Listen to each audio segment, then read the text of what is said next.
Tulad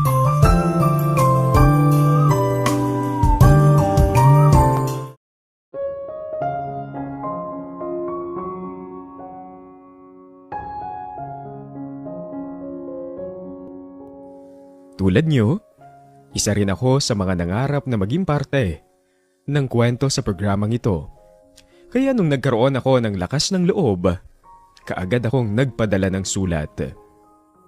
Tawagin niyo na lang ako sa pangalang Emmy. Gusto kong ibahagi sa inyo ang pinakamalaking pagkakamaling nagawa ko sa buong buhay ko, na sana ay nakapagbigay ito ng aral sa lahat ng nakikinig ngayon. 26 years old ako nung nakilala at na-inlove ako kay Cesar. Hindi ko alam kung ano ang ginawa niya sa akin, kung bakit abot hanggang langit ang pagmamahal ko sa kanya. Na kahit hindi siya gusto ni Mama para sa akin, tinuloy ko pa rin ang pakikipagrelasyon sa kanya. Mabait, malambing, masipag at may pangarap sa buhay si Cesar. Kaya nasabi ko na kung sakaling siya ang makakasama ko habang buhay, alam kong magiging masaya ako. Kaya nung inaya na niya akong magsama kami, hindi ako nagdalawang isip na sumama sa kanya.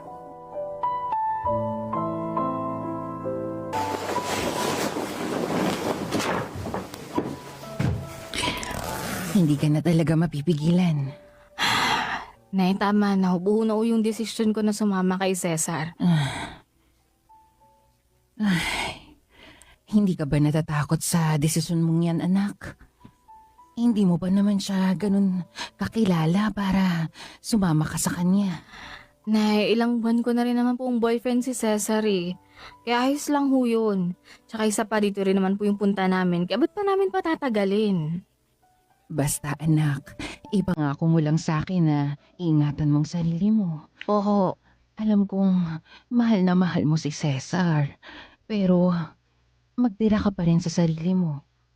Huwag mong ibubuhos lahat para hindi ikaw ang magiging kawawa sa huli. Opo, Nay. Huwag po kayong mag-alala. Ingatan ko yung sarili ko.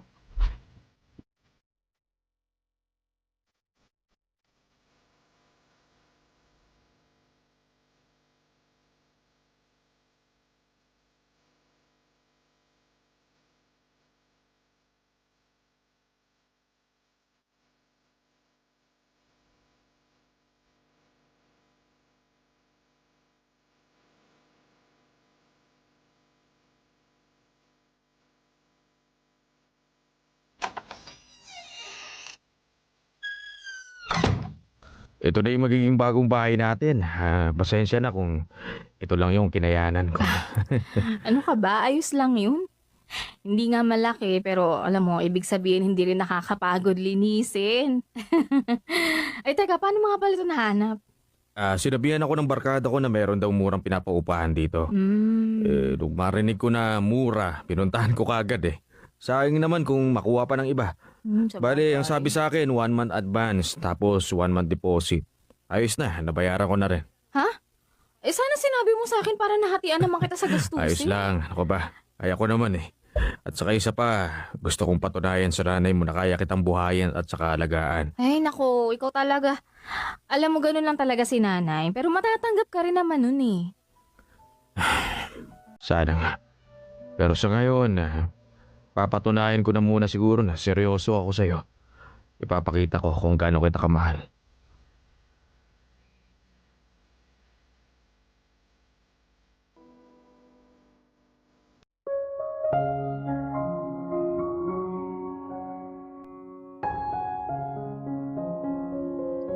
Sobrang naging masaya nga ako sa piling ni Cesar. Buhay prinsesa, pinatigil niya ako sa pagtatrabaho dahil gusto niya na siya ang babuhay sa akin. Kahit pagod na siya sa trabaho, tutulungan pa rin niya ako sa mga gawaing bahay pagka-uwi niya. Kapag day off naman niya, parati niya akong inaayang makipag-date. Naging ganun kasaya ang pagsasama namin ng mga ilang taon din. Hanggang sa sobrang naging busy na nga siya sa pagtatrabaho. na sa tuwing umuuwi ng bahay, parati nang mainit ang ulo.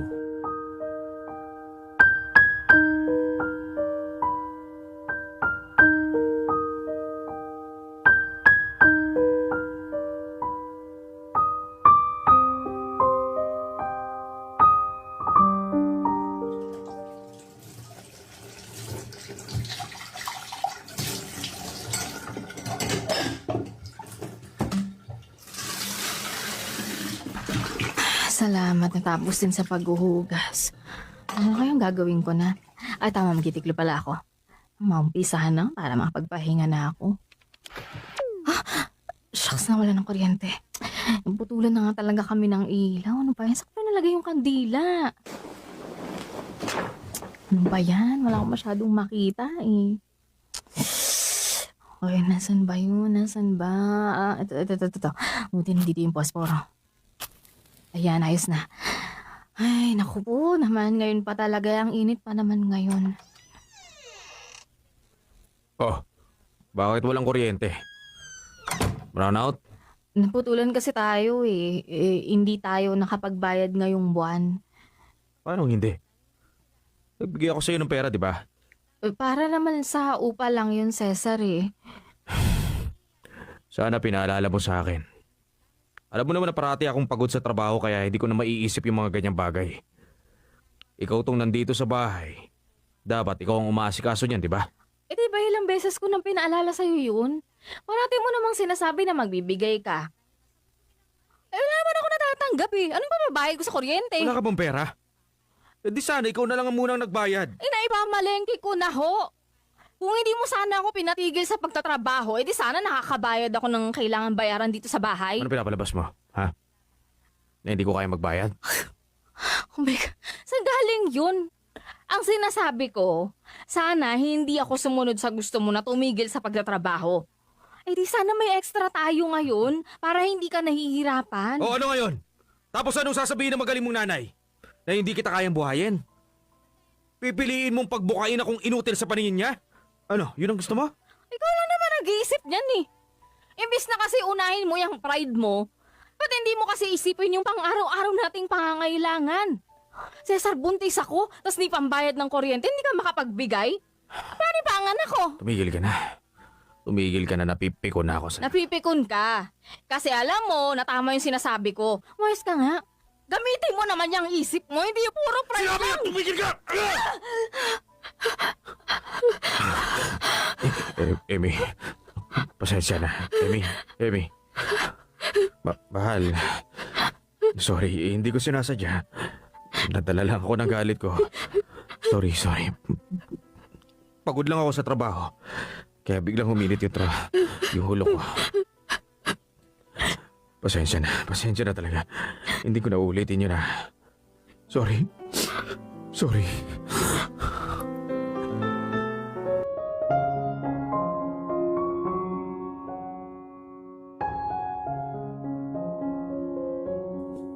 Yun ang pinakaunang beses na pinagbuhatan ako ni Cesar ng kamay.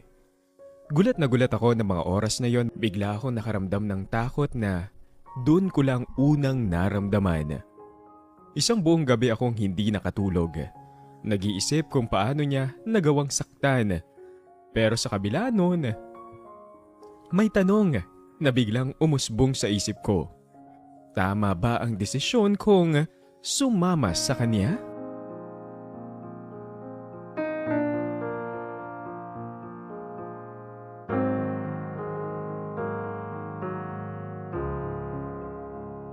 Bakit ba ayaw mong puntahan ako dito sa bahay? Akala ko ba ang usapan natin? Kapag weekend, nandito ka sa akin. Marami ko kasi akong ginagawa dito kaya wala akong oras eh. Ay, sige na nga. Kung hindi mo ako mapupuntahan, Eddie, ako na lang ang pupunta sa'yo. Siguro mga bandang 3:00 ako Huwag po. Ha? Bakit anak? Ano kasi na eh. Magulo kasi yung bahay. Baka magalit sa akin si Cesar na pinapunta ko kayo dito na ganito yung itsura ng bahay. Medyo kaya naman.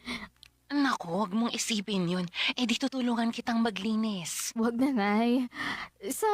Sa susunod na weekend na lang ho ako uuwi dyan. Hindi lang po talaga kaya ngayon eh. Pasensya na ho. Emmy, magsabi ka nga sa akin ng totoo. Bakit ayaw mo magpakita sa akin? Marami lang ho talaga akong ginagawa ngayon eh. Anak, nanay mo ko, yung totoo. May tinatago ka ba sa akin? May ayaw ka bang makita ko? Nay, wala. Sige na ho. May gagawin pa ho kasi ako eh. Ingat ho kayo. Emmy, sandali lang. Kaya mawala tong pasa ako sa pisngi. Sana mawala na to. Ito pwede makita ni nanay eh. Mahal. Ah. Oh, bakit? Okay ka lang ba? Okay lang ako. Ang aga mo naman nakauwi.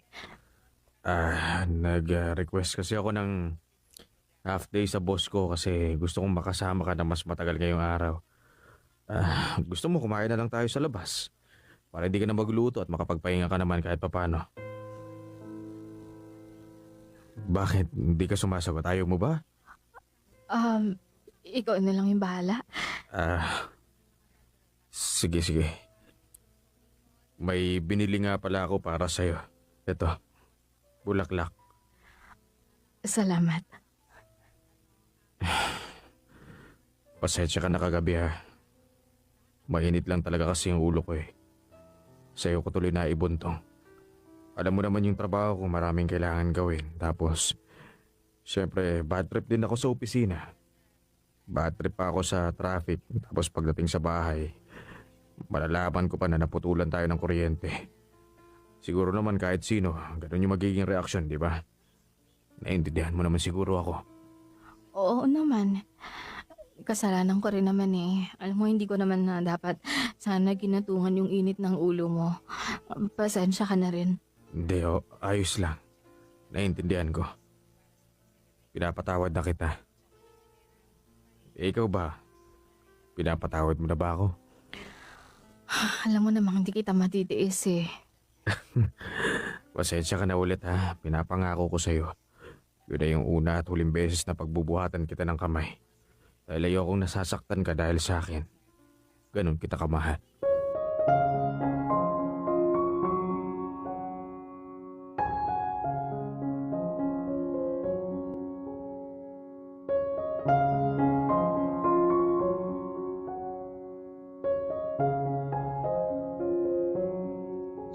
Dahil sa pagmamahal,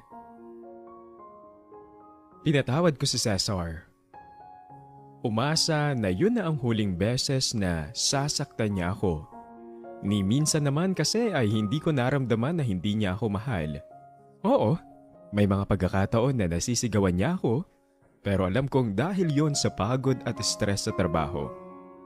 Kaya sabi ko, sige, isang beses pa lang naman.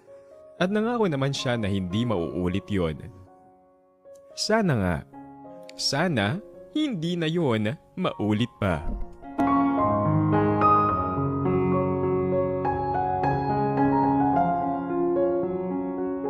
Alam ko ang tumatakbo sa isip ninyo. Hindi yon ang magiging una't huling beses na sasaktan ako ni Cesar. Nagawa niya akong pagbuhatan ng kamay. Hindi malabong gawin niya ulit yon. At nangyari nga ang nasa isip ninyo. Hindi lang sampal ang inabot ko kay Cesar. Minsan tinutulak niya ako ng malakas na may isang pagkakataon na nauntog ako sa dulo ng lamesa. Dumugo na kailangan pa niya akong dalhin sa ospital. May mga beses din na sinasabunutan at sinisikmuraan niya ako kapag nanggigigil na talaga siya sa galit. At oo, lahat ng yun tiniis ko sa ngalan ng pag-ibig.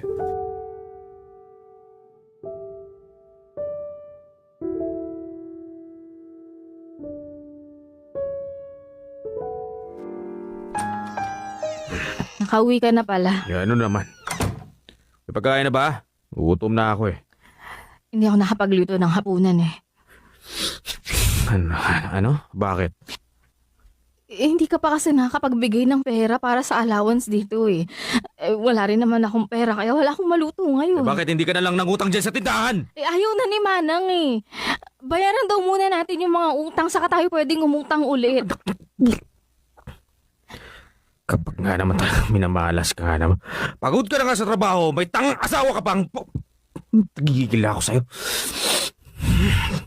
Buwis na buhay ito. Bakit ba kasi hindi mo pa binabayaran yon? Wala nga akong pera, di Eh di ba? sana, nangingi ka na lang doon sa magaling mong nanay! Nagpapaawa ka eh. Eh di sana, may pagkain na tayo dito. Hindi mo lang naisip yon, ha? Hindi mo lang naisip yon? Pubo mo! Wala ka ba talaga kasing natabi yung pera kahit barya dyan? Bibili na lang ako ng ulam, sige na. Bili ako ng kanin dyan sa karinderya, makapaghapunan ka Baka ba na. akong may pera ngayon? Sa pang-inom meron, may panggastos ka. Ganun. Sumasagot ka na. Sumasagot ka na. Sumasagot ka na! Sumasagot ka na! Nasasaktan ako! Talagang masasaktan ka sa akin ngayon. Paano? Ha? Masasaktan ka! Wala naman ako ibig sabihin sa sinabi ko eh. Anong wala? Sinusumbatan mo ako? Uy, para sabihin ko sa'yo, ako ang lalaki dito, ha?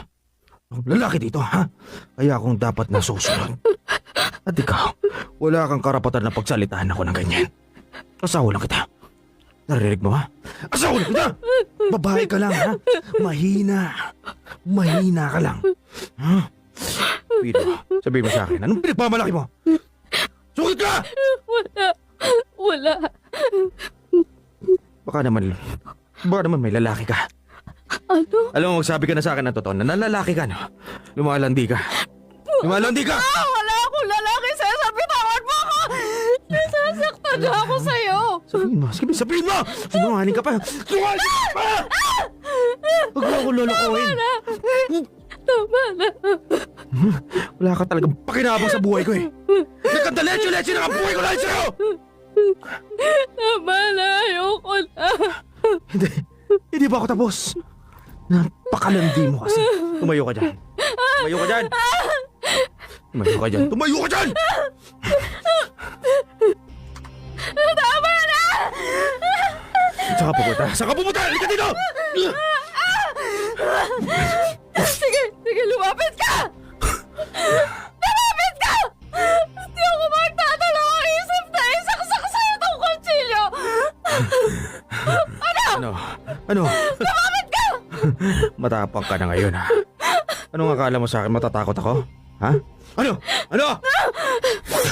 Aray! Huwag mo ako lalapitan! Sinasabi ko sa'yo, mapapatay kita, Cesar, kaya huwag ka lalapit! Huwag mo akong gaganyanin. Ha? Bago mo ako mapatay, ikaw muna papatay ko! Ayaw ka! Ano?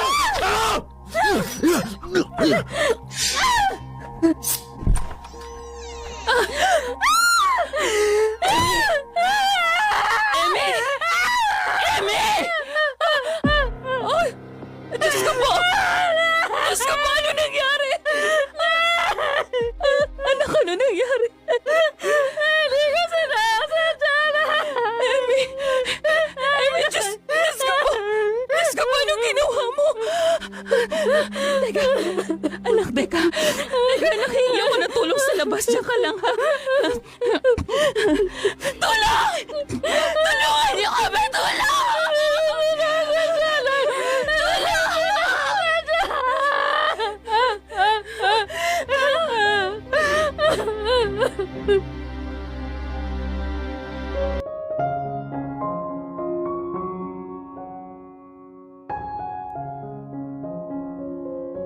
Nanginginig ako sa takot na mga oras na yon. Panay ang sabi ko na hindi ko sinasadya. At humagulgol hanggang sa nakarating na kami sa ospital. Sa awa ng Diyos, hindi ganon kalalim ang pagkakasaksak ko kay Cesar kaya nasagip pa siya. Wala ni rin naman akong malalang injury dahil sa mga sipa at sampal na inabot ko sa kanya. Pareho kami ni Cesar na hindi na nagsampa ng kaso sa isa't isa. Nagawa pa nga niyang magmakaawa sa akin na bumalik ako sa kanya, pero ayoko na. Natatakot ako na baka mamatay ako sa mga kamay niya. Dinala ako ng nanay ko sa probinsya namin para magbagong buhay. Para kalimutan ang madilim kong nakaraan. At dito ko na nakilala si Dante. Emmy! Sino yun? Si Dante pala. Hi. Ikaw pala yan. Hello. Pauwi ka na? Oo, ikaw. Pauwi na sana pero nakita kita kaya naisip ko na ihatid ka na lang sa bahay nyo. Ay, oo nga pala. May gagawin ka ba ngayon? O kahit mamaya? Wala naman akong gagawin buong araw. Bakit? Gusto mong tumambay dun sa playground? Sige. Wala rin man akong gagawin sa bahay eh. Ayos. Tara.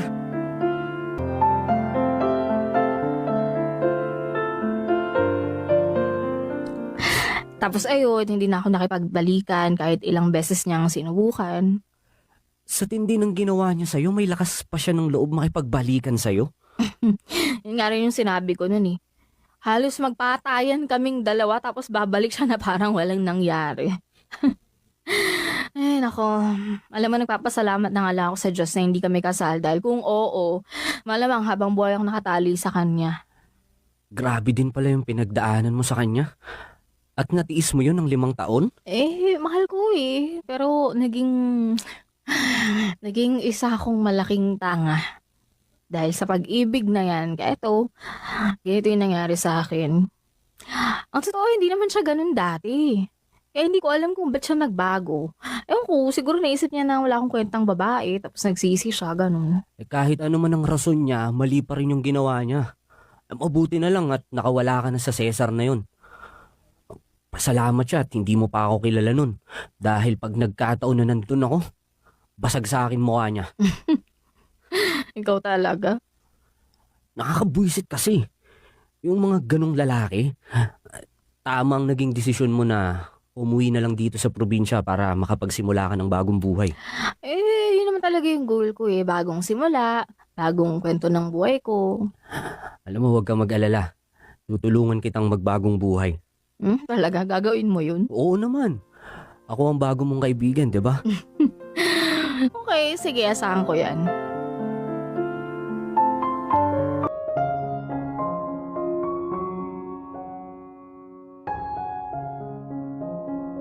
Sa totoo lang, mabuting tao talaga si Dante. Masayahin, palakaibigan, magalang at gentleman. Magkasundo nga sila ni Mama at parang anak ang turing na nito sa kanya. Naging mabuti kaming magkaibigan ni Dante at alam niya ang lahat tungkol sa akin. Kaya naman sobrang ingat siya sa lahat ng mga kinikilos niya kapag kasama niya ako. Siguro, ayaw din niya kasing matrigger ang trauma na binigay sa akin ni Cesar.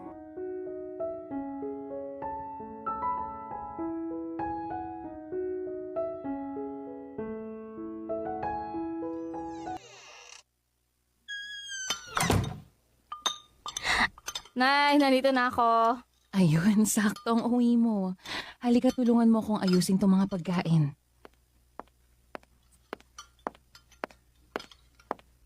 Ito na yung kanin. Ay, sige Dante. Ilapag mo dito sa gitna para sentro. Sige po. Anong meron? Ba't ang daming pagkain? Naku anak, si Dante, yung may pakana ng mga yan, lahat yan, gusto niya daw iluto yung lahat ng paborito mo. Sana magustuhan mo, Emmy. Ikaw talaga, nagabala ka pa? Oo siya, maiwan ko muna kayong dalawa dahil hahagilapin ko pa yung papa niyo. At saka yung mga kapatid mo para kumain. Sandali lang ako ha, o dyan muna kayo. Uy, ang dami naman ito, Dante. Ikaw talaga nagluto nito lahat? Siyempre, tinulungan din ako ni Tita Minda. Pero ano nga meron? Wala lang. Gusto ko lang lutuan ka. Alam mo, hindi ako naniniwala sa'yo ah. May kailangan ka, no? O may gusto kang sabihin sa akin, kaya nagpapalakas ka. Sabihin mo na. Kasi hindi mo naman kailangan gawin lahat ng ginagawa mo para sa akin eh. Ba't mo ba kasi ginagawa lahat to? Hindi mo nga kailangan gawin, pero... Kasi mahal kita. Ha? Ang sabi ko, mahal na kita. At kung tatanungin mo sa akin kung paano at kailan ko naramdaman to, hindi ko alam. Basta ang alam ko lang, gusto kitang makasama araw-araw dahil masaya ako sa'yo. Hindi ka na maalis sa isip at puso ko. At ang higit sa lahat, gusto kitang alagaan. Pero 'di ba alam mo naman na hindi pa ako handang magmahal ulit. 'Di ba? Ayoko nang magmahal eh. Ayoko nang pumasok sa isang sitwasyon na pwedeng tumapos sa buhay ko. Oo, alam ko. Pero gusto ko pa rin subukan. Ay, wag na. Kontento na ako sa pagiging magkaibigan natin. Ayoko nang higitan yon.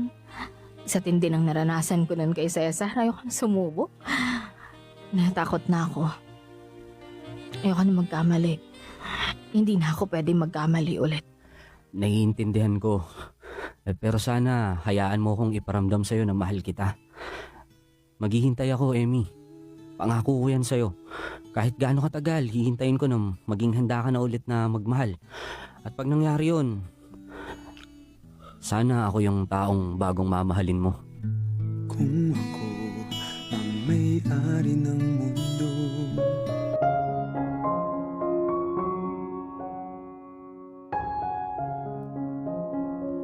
Masaya naman ako dahil nirespeto ni Dante ang desisyon kong huwag pumasok sa pakikipagrelasyon. Tinuloy lang namin ang pagiging magkaibigan. Pero syempre, may extra effort ang lahat ng ginagawa niya. Aaminin ko na nahuhulog na ang loob ko kay Dante. Pero ayaw ko pa rin talagang magmahal, makipagrelasyon. Natatakot ako. Natatakot pa ako. At hindi ko alam kung kailan ito mawawala o kung mawawala pa ba ito. Basta ang gusto ko lang, bumalik ako sa dati. Yung masaya at puno ng pangarap. At kung sakaling handa na ulit ang puso ko, sana nasa tabi ko pa rin si Dante. Dahil sa totoo lang, siya ang gusto kong mahalin ng buo. Pero sa ngayon, wag na muna. Wag muna talaga. Mga idol, maraming salamat sa pakikinig sa kwento ko. Alam kong bitin, kaya susulat na lang ulit ako para magpadala ng kwento sa mga sumunod na nangyari sa akin. Malay natin, happy ending na ang mababahagi ko sa inyo. Hanggang dito na lang. Emmy. Meron akong tanong eh. Ako yung may tanong sa kwento. Kasi sabi niya doon sa first part, buntis siya. Sa second part, nasaan yung anak niya? Nasaan yung anak niya kay Cesar? Nakunan ba siya? Ganun ba? Baka ganun na nga nangyari. Kasi may mga nagtatanong din na listeners, ano nangyari? Ano, may anak pa rin ba siya? O wala na? Baka siguro dahil sa pananakit ni Cesar noon, na laglag. Kaya sa second part ng kwento, hindi na niya inad. Dahil syempre, 'di ba, sa mga nanay, masakit para sa kanila na balikan yung kwento na kung saan ay nawala sa kanila yung kanilang magiging anak, 'di ba? Kaya hindi na siguro in-add on dun sa second part of our story. But anyways, buti na lamang, 'di ba? Nakaalis na si Emmy doon sa poder ni Cesar. Pero sana, nung pangalawang beses niyang ginawa yun, umalis ka na ng tuluyan. Pero anong ginawa mo, Idol Emmy? Nag-stay ka pa, pangatlo, pang-apat, pang-lima.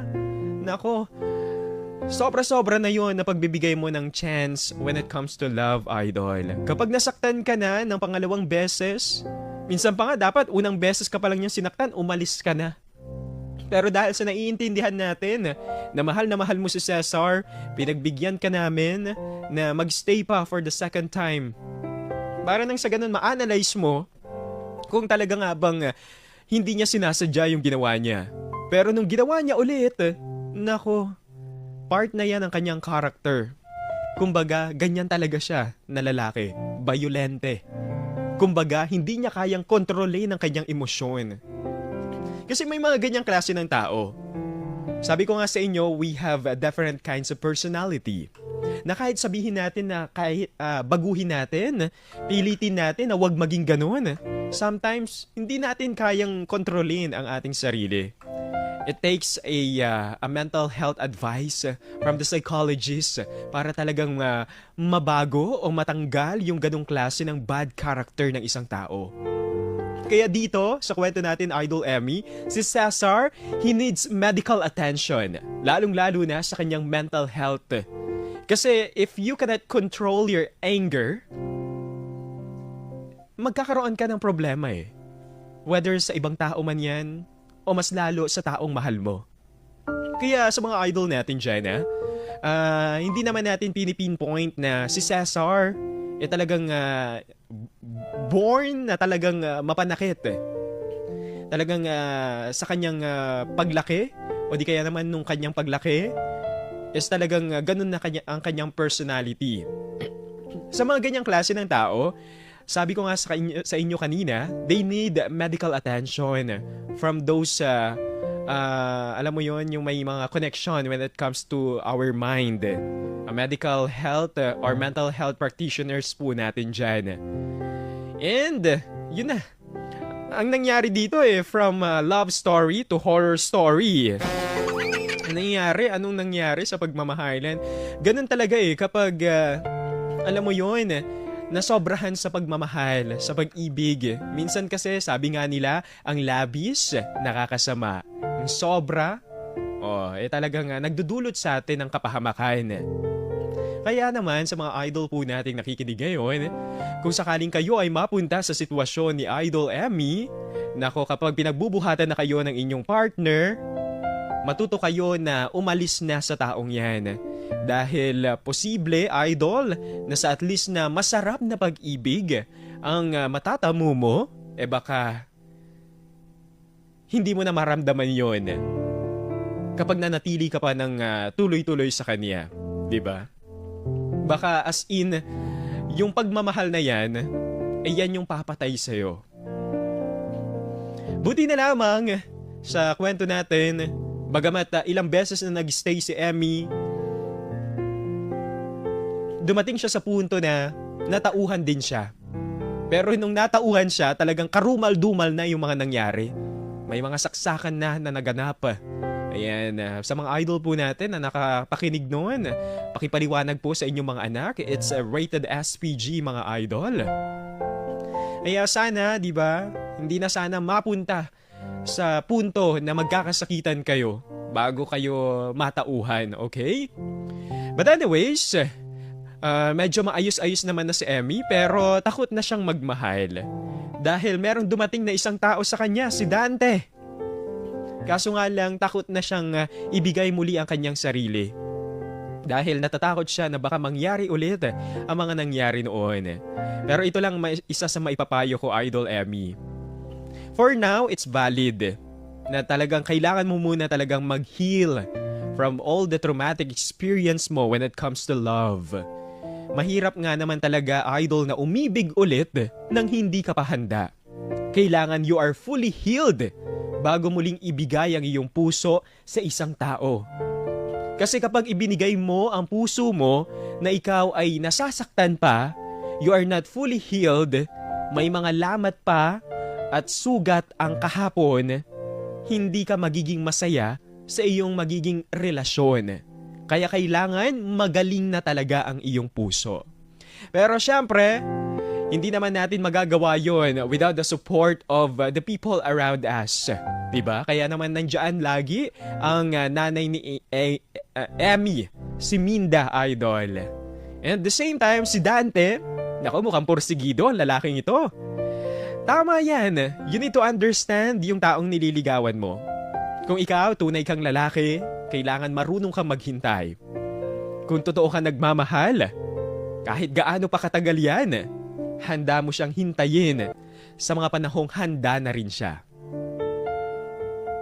Kasi kapag dumating ang punto na yun, sigurado akong mapapasabi ka ng it's worth the wait. Diba? Kaya sa mga idol natin dyan na nakikinig, if you have some trauma when it comes to love, kahit pa gusto mong makalimutan ang tao na yon at ibaling ang iyong atensyon sa iba, wag na wag mong gagawin. Dahil posibleng makasakit ka rin ng damdamin ng iba. Kaya for now, kung meron kang sugat pa sa iyong puso, kaka-break mo pa lang sa iyong ex, huwag ka kaagad mag-entertain. May mga iba kasi, hindi pa tapos ang 3 months rule, pumapasok na sa eksena. Learn to heal, and at the same time, matuto tayo na ang sarili muna natin ang ating mahalin. Para nang sa ganun, kapag mahal natin ang ating sarili, handa na rin tayong makapagbigay ng pagmamahal para sa iba. And that's the time na masasabi mo na you are ready na to be in love. Lamang ang aking maipapayo para kay Idol Emmy. For now, okay, sige. You need to heal from all the pain na nangyari sa iyo when it comes to love para kay Cesar. At sa panahong handa ka na, naku, wag na wag kang matatakot ulit na magmahal. Alam mo, masarap magmahal, masarap umibig. At baka, malay mo, di ba? Baka si Dante na talaga ang the one para sa'yo. Pero eto, you have to analyze, di ba? Kailangan mo makita yung kanyang patience, yung kanyang, yung pag-control niya sa kanyang anger. Baka kasi magaya ulit kay Cesar, di ba? Well, alam naman natin yon na natatakot ka sa possibility na yon. Kaya naman you have to analyze yung tao na pumapasok sa buhay mo. Kaya this time, huwag ka nang matakot magmahal. Pero, kailangan mong maging matalino pagdating sa mga taong papapasukin mo at mamahalin mo. Para nang sa ganoon, maiwasan natin yung mga naging traumatic experience mo noon.